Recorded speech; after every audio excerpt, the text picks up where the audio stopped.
नमस्कार जय जगन्नाथ आम चैनल को आपण मानकु बहुत बहुत स्वागत। सांग माने कौन आपणक घरे धन जनित समस्या लगी रहुछि, आर्थिक समस्या लगी रहुछि, आपण करज भारे बुड़ी जाइछंती कि आपणकर चाकरी जीवन रे समस्या आसुछि कि तो एही भली अनेक गुड़िए समस्यार समाधान पाई एही पवित्र वैशाख पूर्णिमा दिन आपण घरर एही स्थान रे रखी दियंतु 4टी लवंग।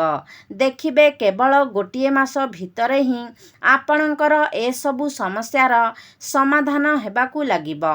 सांग माने 12 मई 2025 सोमवार दिन हेउछि पवित्र वैशाख पूर्णिमा एवं एही पवित्र वैशाख पूर्णिमा दिन आपण माने करिनियंतु एही 4टी लवंगर प्राचीन कालर एही महा उपाय आपणक जीवन रे चलिथिबा समस्त दुख कष्टरू आपणकू मिलिजिब मुक्ति। भगवान श्री विष्णु एवं माँ लक्ष्मी कृपारू ना केवल हेब आपणक गृहरे धनर वर्षा वरन आपण मध्य बनी जाई पारंती कोटिपति। खुशी रे भरीजिब आपणकर घर परिवार।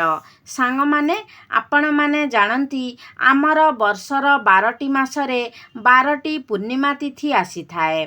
तेबे ता मध्यरु वैशाख पूर्णिमार तिथिटी अत्यंत खास होइथाए एवं विशेष होइथाए। 12टी जाक पूर्णिमा मध्यरु वैशाख पूर्णिमाटीकू एक स्वतंत्र महत्व प्रदान करा जाइथाए, कारण एही दिन भगवान श्री विष्णु एवं माँ लक्ष्मी सहित एही दिन माँ लक्ष्मी को पूजा करिबार मध्य एक विशेष महत्व रही थाए।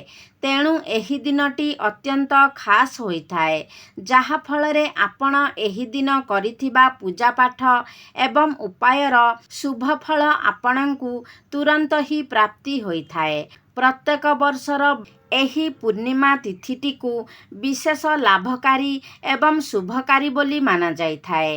एही दिन आपण व्रत किंबा उपवास रखिबा द्वारा एवं एही दिन विशेष रीति रे आपण श्री विष्णु एवं माँ लक्ष्मींकर पूजा विशेष रीति रे पूजार्चना करिबा द्वारा आपणकू अनेक शुभ फल प्राप्ति होइथाए। आपण जदि प्रत्येक अमावास्या एवं पूर्णिमा तिथि रे दुखी दरिद्र व्यक्ति मानंकू साहाय्य करंती तो आपणकू पुण्य फलर प्राप्ति होइथाए। अनेक पापरू मध्य आपणकू मुक्ति मिलिथाए। तेबे एही दिन जदि आपण विशेष रीति रे पूजार्चना करि पारु नाहंती, दान करि पारु नाहंती किंबा पवित्र नदी रे जाई स्नान करि पारु नाहंती, तेबे एही दिन लवंगर एही छोट उपायटीकू आपण निश्चित भावरे पालन करंतु। एही उपायटीकू पालन करिबा द्वारा आपणकू साक्षात माँ लक्ष्मी एवं स्वयं भगवान विष्णुंकर आशीर्वाद प्राप्त हेब। आपणक जीवन रे केबे भी धनर कमी हेब नाही। आपणक जीवन रे धन आसीबार समस्त मार्ग खोली जिवो। माँ लक्ष्मी एवं भगवान विष्णुंक कृपारू आपणक घरर एवं घरर सदस्य मानकर उत्तरतर उन्नति हेब। एहा सहित आपणकर भाग्य मध्य चमकी उठिब। आपण जेउ भी कार्य आरंभ करिबे सेथिरे निश्चित रूपरे आपणकू सफलता मिलिब।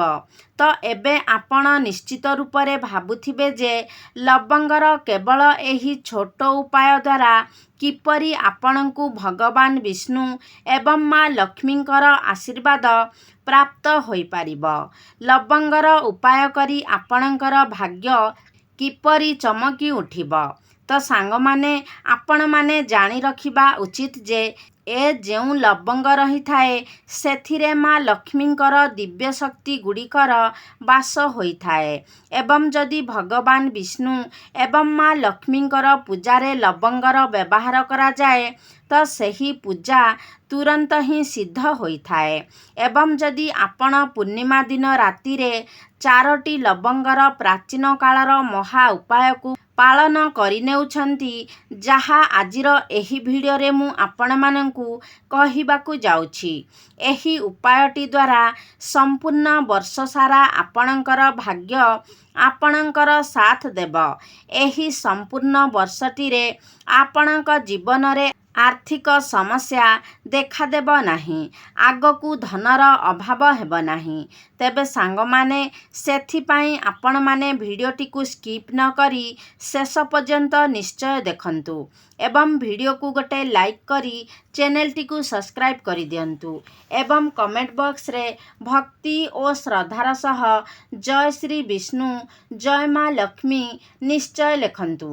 ତେବେ ସାଙ୍ଗମାନେ, ପ୍ରଥମ ଉପାୟଟି ହେଉଛି ଶୁକ୍ର ଗ୍ରହକୁ କୁଣ୍ଡଳୀରେ ମଜବୁତ ବନାଇବାର ମହା ଉପାୟ। ସାଙ୍ଗମାନେ, ଶୁକ୍ର ହେଉଛନ୍ତି ଧନ ଏବଂ ଐଶ୍ୱର୍ଯ୍ୟର କାରକ ଗ୍ରହ। ଯେଉଁ ବ୍ୟକ୍ତିର କୁଣ୍ଡଳୀରେ ଶୁକ୍ର ମଜବୁତ ସ୍ଥିତିରେ ଥାନ୍ତି, ସେହି ବ୍ୟକ୍ତି ଜୀବନରେ ଧନଜନିତ ଯାହା ବି ନିର୍ଣ୍ଣୟ ନେଇଥାନ୍ତି, ସେଥିରେ ତାକୁ ଲାଭ ହିଁ ଲାଭ ମିଳିଥାଏ। ଯେଉଁ ବ୍ୟକ୍ତିକୁ ଶୁକ୍ର ଗ୍ରହଙ୍କର ସାଥ ମିଳିଥାଏ, ସେହି ବ୍ୟକ୍ତି ସମାଜରେ ଏକ ଧନୀ ବ୍ୟକ୍ତି ଭାବରେ ପରିଗଣିତ ହୋଇଥାନ୍ତି। ମାତ୍ର ଯେଉଁ ବ୍ୟକ୍ତିଙ୍କ କୁଣ୍ଡଳୀରେ ଶୁକ୍ର ଗ୍ରହ ଦୁର୍ବଳ ସ୍ଥିତିରେ ରହିଥାନ୍ତି, ସେହି ବ୍ୟକ୍ତି ତାଙ୍କ ଜୀବନରେ ସର୍ବଦା ଧନଜନିତ ସମସ୍ୟାର ସାମ୍ନା କରିଥାନ୍ତି। ଜୀବନରେ ତାଙ୍କୁ ସର୍ବଦା ଆର୍ଥିକ ସଙ୍କଟ ଦେଇ ଗତି କରିବାକୁ ପଡ଼ିଥାଏ। ତେଣୁ ଆପଣ ଯଦି ଚାହୁଁଛନ୍ତି ଆପଣଙ୍କୁ ଶୁକ୍ର ଗ୍ରହଙ୍କର ସାଥ ମିଳୁ, ଆପଣଙ୍କ କୁଣ୍ଡଳୀରେ ଶୁକ୍ର ଗ୍ରହଙ୍କର ସ୍ଥିତି ମଜବୁତ ହେଉ, ଆପଣଙ୍କ ଜୀବନରେ ଯେଉଁ ଧନ ଆସୁଛି ସେଥିରେ ବୃଦ୍ଧି ହେଉ, ତେବେ ଆପଣମାନେ ଏହି 12 ମଇ ଅର୍ଥାତ୍ ବୈଶାଖ ପୂର୍ଣ୍ଣିମା ରାତିରେ ଆପଣ ଏକ ପିତ୍ତଳର ପାତ୍ର ନିଅନ୍ତୁ। ସେଥିରେ ଆପଣ 4ଟି ଲବଙ୍ଗ ରଖିଦିଅନ୍ତୁ। ତାପରେ ସେହି ପାତ୍ରଟିକୁ ନେଇକି ଆପଣ ନିଜ ଛାତ ଉପରେ ରଖିଦିଅନ୍ତୁ। କେବଳ ଏତିକି ଉପାୟ ଆପଣ କରିଦିଅନ୍ତୁ ଏବଂ 13 ମଇ ସକାଳୁ ଆପଣ ବ୍ରହ୍ମ ମୁହୂର୍ତ୍ତରୁ ଉଠି ନିଜର ସ୍ନାନ କାର୍ଯ୍ୟ ସମାପନ କରିନିଅନ୍ତୁ। ତାପରେ ଆପଣ ଯାଇ ସେହି ପାତ୍ରଟିକୁ ନେଇ ଆସନ୍ତୁ ଏବଂ ସେହି 4ଟି ଲବଙ୍ଗକୁ ଆପଣ ଏକ ଲାଲ କପଡ଼ାରେ ବାନ୍ଧି ନେଇ ନିଜର ଧନ ରଖୁଥିବା ସ୍ଥାନରେ ରଖିଦିଅନ୍ତୁ କିମ୍ବା ଆପଣ ଚାହିଁଲେ ଆପଣଙ୍କ ପର୍ସରେ ମଧ୍ୟ ତାକୁ ରଖିପାରିବେ। ଏହି ଉପାୟଟିକୁ ଯଦି ଆପଣ ଏହି ପୂର୍ଣ୍ଣିମା ତିଥିରେ କରିନିଅନ୍ତି, ତେବେ ନିଶ୍ଚିତ ରୂପରେ ଆପଣଙ୍କର ଶୁକ୍ର ଗ୍ରହ ମଜବୁତ ସ୍ଥିତିରେ ରହିବେ।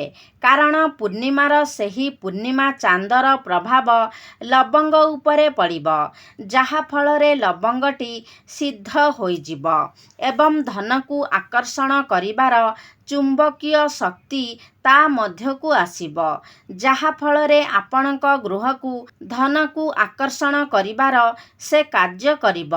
ଏହି ଲବଙ୍ଗଟି ଅଭିମନ୍ତ୍ରିତ ହୋଇଯାଇଥାଏ, ଯାହାଫଳରେ ଏହା ଆପଣଙ୍କ କୁଣ୍ଡଳୀରେ ଶୁକ୍ର ଗ୍ରହକୁ ମଜବୁତ ବନାଇବାରେ ମଧ୍ୟ କାର୍ଯ୍ୟ କରିଥାଏ ଏବଂ ଆପଣଙ୍କ ଜୀବନରେ ଧନ ସମ୍ବନ୍ଧିତ ଯାହା ବି ସମସ୍ୟା ଥିବ, ତାହା ମଧ୍ୟ ଦୂର ହୋଇଯିବ ଏବଂ ସମ୍ପୂର୍ଣ୍ଣ ବର୍ଷଟିରେ ଆପଣଙ୍କୁ ଧନର କମି ହେବ ନାହିଁ।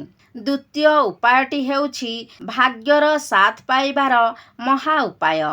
ଯଦି ଆପଣ ଚାହୁଁଛନ୍ତି ଯେ ସମ୍ପୂର୍ଣ୍ଣ ବର୍ଷରେ ଆପଣଙ୍କୁ ଆପଣଙ୍କ ଭାଗ୍ୟ ସାଥ ଦେଉ, ଆପଣଙ୍କର ନବଗ୍ରହ ଆପଣଙ୍କର ସାଥ ଦେଉ, ଆପଣଙ୍କୁ ରାହୁକେତୁଙ୍କର ସାଥ ମିଳୁ, ତେବେ ଆପଣ ସର୍ବପ୍ରଥମେ ବୁଝିବା ଆବଶ୍ୟକ, କୌଣସି ବ୍ୟକ୍ତିଙ୍କର ରାହୁକେତୁଙ୍କର ନିୟନ୍ତ୍ରଣ ଭଗବାନ ବିଷ୍ଣୁଙ୍କ ହାତରେ ହିଁ ରହିଥାଏ।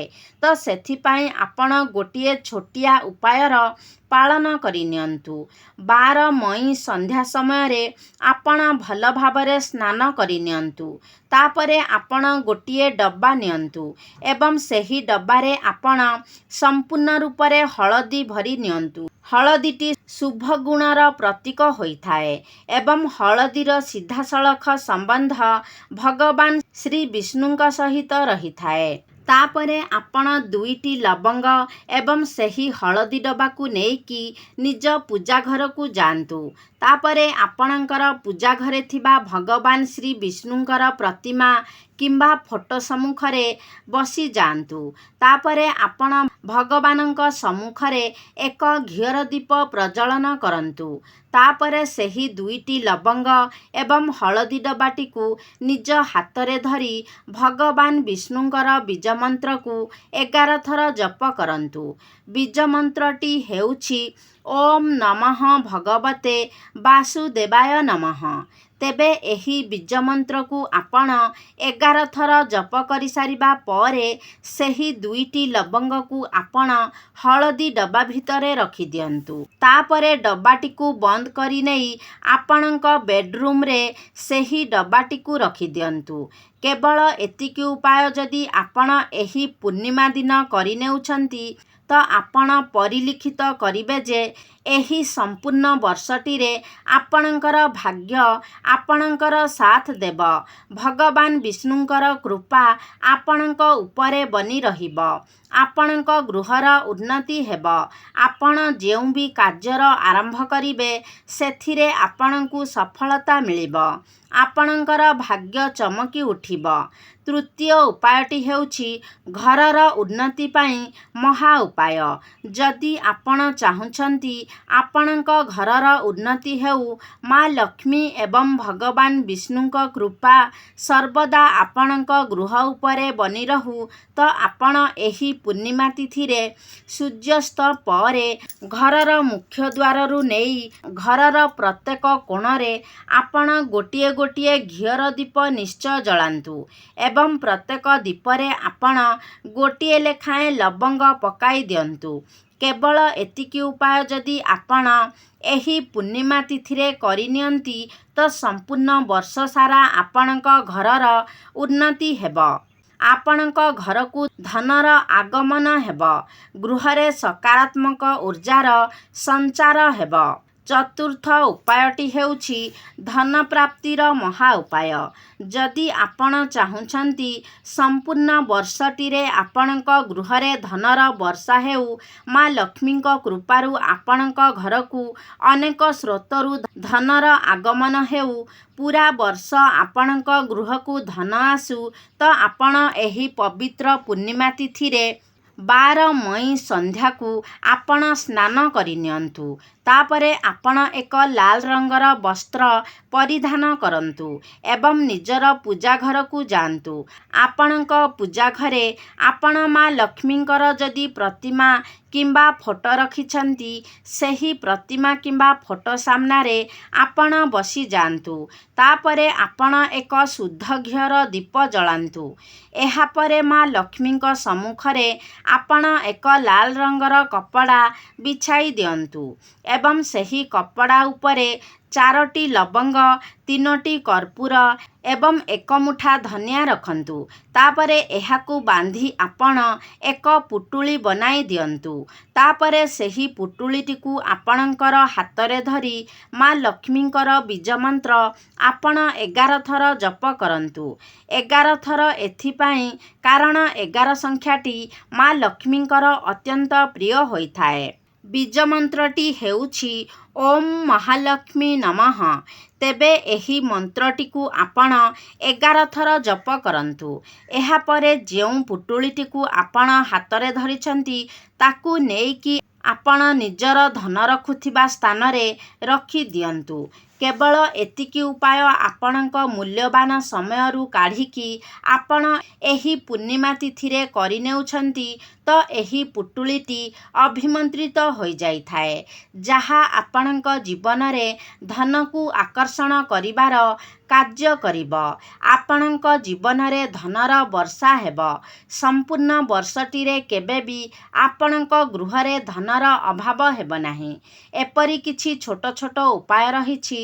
ଯଦି ଏହି ଉପାୟଗୁଡ଼ିକ ଆମେ କିଛି ବିଶେଷ ତିଥି ଏବଂ ଦିନରେ ପାଳନ କରିଥାଉ, ତେବେ ଏହାର ପ୍ରଭାବ 100 ଗୁଣା ଅଧିକ ବଢ଼ିଯାଇଥାଏ ଏବଂ ଆମ ଜୀବନରେ ଚାଲୁଥିବା ଅନେକ ଗୁଡ଼ିଏ ସମସ୍ୟାର ସମାଧାନ କରିବା ପାଇଁ ଏହି ଉପାୟଗୁଡ଼ିକ ଆମକୁ ସାହାଯ୍ୟ କରିଥାଏ।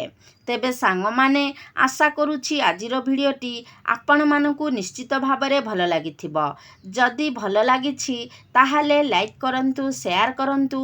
ଆମ ଚ୍ୟାନେଲକୁ ଯଦି ସବସ୍କ୍ରାଇବ୍ କରିନାହାନ୍ତି ତାହେଲେ ସବସ୍କ୍ରାଇବ୍ କରିଦିଅନ୍ତୁ। ସର୍ବେ ଭବନ୍ତୁ ସୁଖିନଃ। ଧନ୍ୟବାଦ।